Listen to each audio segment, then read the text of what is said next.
Lakers. The Clippers opened the offseason at 10-1 to win the chip, but then dropped to 20-1 when DeAndre supposedly went to Dallas, and now they're back to 12-1, tied for 5th best with the Bulls. Cavs still favored to win it all at 2-1. Let's let the guys weigh in now with your top 5 NBA teams at this moment in free agency. Here, George, who you got? I'm going to take a page out of Denny Green's playbook and say, with the Spurs, if you want to crown them, then you crown them. It was hard, though. I am a Warriors guy. I have been a guy who defended the Warriors for a long time in that style of basketball, so I'm happy that they won the championship. Skip is smiling right now. And I do think that if there is one team that can knock off the Spurs, it would be the Golden State Warriors, because the 3-ball is the big equalizer there. But I'm going with the Spurs right now. They have created the next version of what the Spurs are going to be already, while keeping the old version still there, too. You got Manu coming back. You got Tim coming back. You've got Tony there still. Now you got Kawhi. You've got LaMarcus. Now they got to fill out the role players a little bit, but I trust that organization will find the guys to fit that and do it the right way. But, again, splitting hairs. The Warriors are the champs. I almost have them as 1 and 1A at this point. They seem to be bringing everyone back. I love me some Draymond Green. Draymond Green, one of the most versatile players in the entire league. Steph Curry, he is the greatest shooter of all time. And you think about a guy who's active, and we're saying that considering we've seen guys like Ray Allen and Reggie Miller play in this league, but what he does off the dribble is unlike anything we've ever seen. So that team is as versatile as any, too. So that's kind of 1 and 1A, but for the sake of this, we'll go 1 and 2. Then I got the Cavs, because it's the Eastern Conference. They've got the easiest path there, certainly, to win a championship. And they're loaded still. Yeah, they retained everybody. Right. They've got the best player on the planet in LeBron James. I still think he's going to be that guy for the next couple of years, though. Anthony Davis is chasing him. Anthony Davis will be that next guy in a couple of years. But they got LeBron. They bring their guys back. They should be healthy with Love and Kyrie. We'll see how the chemistry, though, fits, because at times it was up and down. They still could use another shooter, I think, but overall they're the strongest team in the Eastern Conference. Then I got more West teams. I had the Thunder and the Rockets. But when DeAndre went back and messed with Mark Cuban's head, I put the Clippers back in there, because I think the Clippers should have beat the Rockets last year. But they were so thin, their roster was basically 6 guys. And I know Austin Rivers had a few good games out there, during the postseason, but they ran out of gas. The wheels kind of came off on that team, and that's why I thought the Rockets ended up winning that series. But I like them to come back and be a force in the Western Conference, be one of the top 3 teams in the Western Conference with DeAndre back. And look, I got to give love to the Thunder. I know it's a big if, but if they're healthy, I think they can win a championship. Any of those teams, I think, can win the championship, obviously. But you got 2 of the best 5 or 6 players in the NBA on one roster. There's not another roster, I think, that can boast that at this point. So you have to give the Thunder a ton of credit. I am putting them at 5 simply because I don't know what Billy Donovan's going to look like as a coach, what they're going to run, how they're going to look on offense and defense. But with that type of talent, you know they're going to be one of the better teams in the league. Definitely. Someone else loves the Thunder. I actually heard the word Kevin Durant groupie from his brother. I've been waiting for this segment. It gives me time to. I've been telling everyone for years, Kevin Durant is the best player in the NBA. And, I think for a guy, he went out there. He says after that, everybody stopped listening. He went out there. They changed the channel? He went out there with LeBron fully healthy and won the MVP award. And then probably would have came back and won another MVP award if it wasn't for being injured. And then now, but since he was injured, you get a guy that steps in and, at some parts during the season, if he doesn't get hurt early in the season, Russell Westbrook had a good chance to be the MVP this year. So you take that team and finally having a low post guy like Cancer who can score, He's a restricted free agent. Yeah, got to re-sign him. Hopefully no one poaches him and we can keep him. And then now Ibaka's getting better. You went we. Yeah, I was about to say. That's a squad right there. You grew up in Jersey and you went we. Celtics fans. You can't root for the Knicks, man. No, you can't root for the do Knicks. like the Celtics. Yeah, I mean, I'm Thunder and I root for the Celtics. Yeah.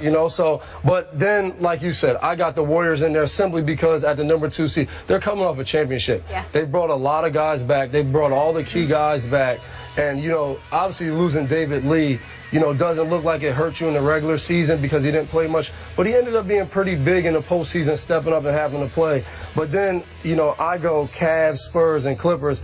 And the Cavs, I think you got some question marks there. Obviously, you don't know what's happening happened with Tristan Thompson. You know, you hear he's signing a deal, then you hear he doesn't. Then you hear LeBron wants him to sign before he signs. So who knows what goes on there? And then I think that's what leads a little bit. No, I don't think so either. But I think that's what leads a little bit to them not having great chemistry. But he has the opt out there that where he's sitting there and he's putting the pressure on Dan Gilbert to do exactly what he wants. Yeah. So I think when you have a team built like that, who do you listen to once the season starts?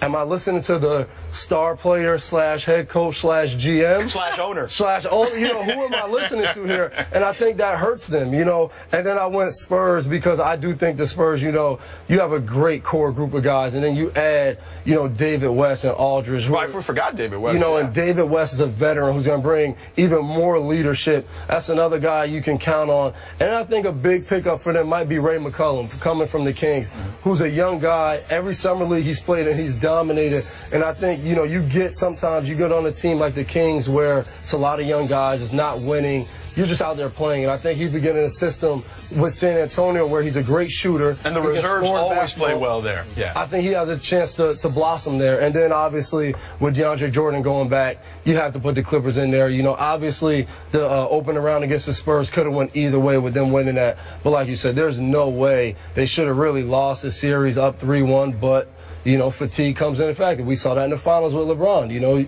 you can't go out there and dominate and play all those minutes every night in a long series. So, but like you said, any of these 5 teams can win. Obviously, I think the Thunder have the best chance of winning if staying healthy, but any of those teams can win it. Now, you want to out him more on the Kevin Durant relationship? Yeah, obviously he's wrong. You know, one of his teammates is friends with, I think, Durant's friend, and we're literally at the after party at the Super Bowl, and he's in the corner FaceTiming Kevin Durant. It's like that? I mean, it's just screenshots. He has of the biggest smile on his face. And there's just two guys that play on great teams, great organizations. Just congratulate and, you know, gave them good luck going into the season. So no big deal.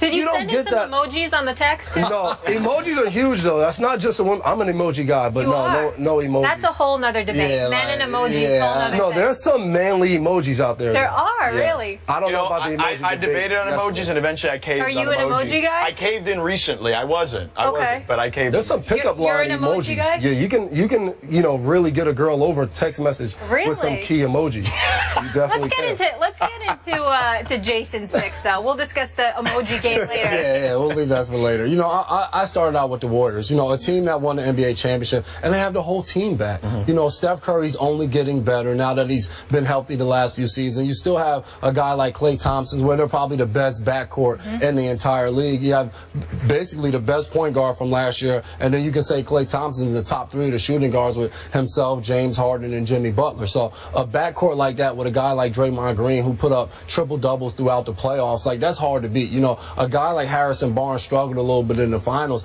but he's a key piece for them that probably when his deal is up, he may go sign a big deal elsewhere, but they still have all of those guys intact and still have a guy like Bogut too playing center, a big guy down low. So to me, there's nothing that happened through the offseason that takes them from the #1 spot. And second, I have the Cavs, basically because they have the best player on the planet. LeBron James, he proved in those finals that he is that good. I mean, you look at that team with Dellavedova, who played really well throughout the finals, but was really almost playing above where he was supposed to play. No Kyrie Irving, no Kevin Love. Oh, no, that's a good point. And J.R. Smith is out there, and one game he goes for 28, the next game he's 1 of 10 or something like that. And LeBron was assist away from averaging a triple-double in the finals. I actually was in a barbershop and someone told me, I can't stand LeBron. He gave up in the finals. And I was like, were you watching the same games I was watching? This guy gave everything on the court and just dominated the entire series. 3, I went with the Clippers. You know, bringing DeAndre Jordan back.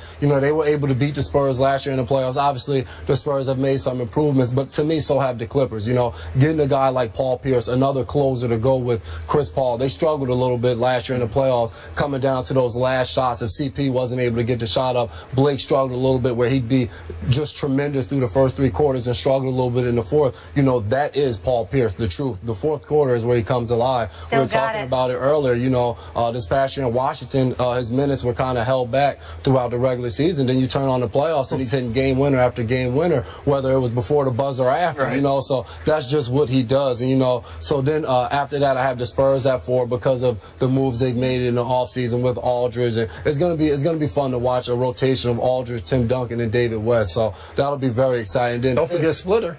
Splinter. No, he's gone. He's gone. They traded him to Atlanta. Yeah, he's gone. Yeah. And 5th, I have the Grizzlies. You know, bringing Marc Gasol back, who's one of the best centers, in the league. Him, DeMarcus Cousins, all of those guys are up there. I have them at 5th. You know, they were able to go get Matt Barnes, who's going to be another big pickup for them, a guy that can make an open 3-ball and plays excellent on the wing for defense. And you still have Zach Randolph. They're probably the best duo. Maybe now that the Spurs have Aldridge and Duncan, it may change a little bit. And before he gets to it, OKC did not make my top 5. Was OKC in the playoffs? Would OKC have won if Irving and Love were playing? Cleveland. Yes, excuse me. Would Cleveland have won? It's hard to say, but I believe so. You know, you look at that. They were able to win 2 games in that game, and obviously Steph Curry didn't play at his best. I think Harrison Barnes was like 0 of 8 in a game, so they had some off games. But credit Cleveland's defense for that too. Dellavedova did an awesome job guarding Steph Curry, and people say, well, he got exposed. Fell off, though. And you know, I think less than him falling off, Steph Curry just started to make his shots. You know, Dellavedova did all he could to be annoying. And you look at Iguodala, who played excellent defense on LeBron that entire series, and he still averaged over 30 points. I mean, he took a lot of shots, but still, you can play great defense on these on the superstar players, but when they're making shots, there's nothing you can do about it. You watch Kobe Bryant for years take tough fadeaways at the buzzer, Dwayne Wade, all of these guys. Doesn't matter what type of defense you're playing. When they're in the zone, they're in the zone. So I think with the guy, I mean, you look at game 1 where Kyrie Irving was still hampered. He scored 22 points. So, I mean, if you have him the entire series and you add a guy like Love, they struggled in the beginning of the season, but Cleveland was starting to build chemistry going into those playoffs, and they were playing well before Love got hurt. I don't think they win the series, though. I think when you play 7 games, the better team usually wins the series. And I think from top to bottom, Golden State was the better. Because even with Love and Kyrie out there, you still don't really... 2 years ago, you're going to tell me Miami was the better team than the Spurs, just overall?